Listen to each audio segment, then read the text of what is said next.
Yesterday, we saw a miracle of democracy. Pro-Western Romanian passport holder, a current president of Moldova, Sandu, won the first round of election. Pro-Western government decided to use an old trick. On the same day as the election, they held a referendum to change the constitution towards entering the garden of democracy, European Union. When the first results appeared, everyone was shocked.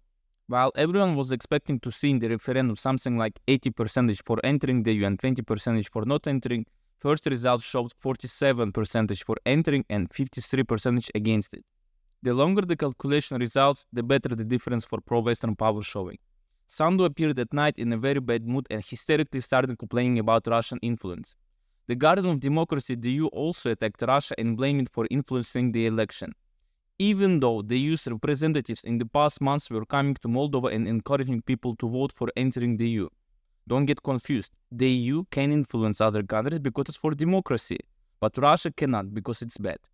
Nevertheless, when the night came, suddenly votes for yes and for Sandu started to appear more and more, because votes from abroad, more specifically from Europe and the West, started to get calculated.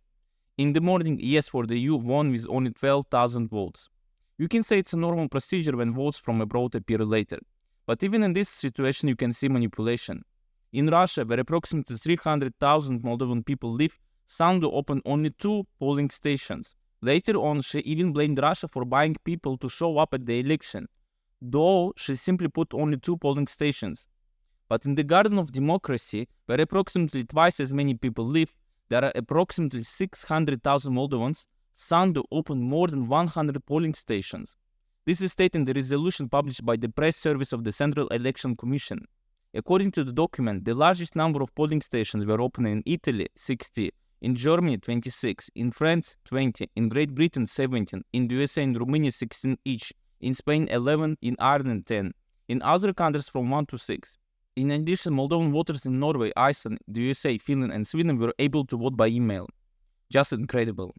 If you are not having dementia from Western propaganda like BBC or CNN, and if you love politics as I do, regardless of your attitude towards Russia, China, the USA, or the West itself, if you put your emotions aside and look at what's happening, you will start feeling frightened of what the West is doing.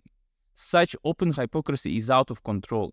We have entered a new Cold War where the side that was once democratic has become the dictatorial side against anyone who dares to defend themselves.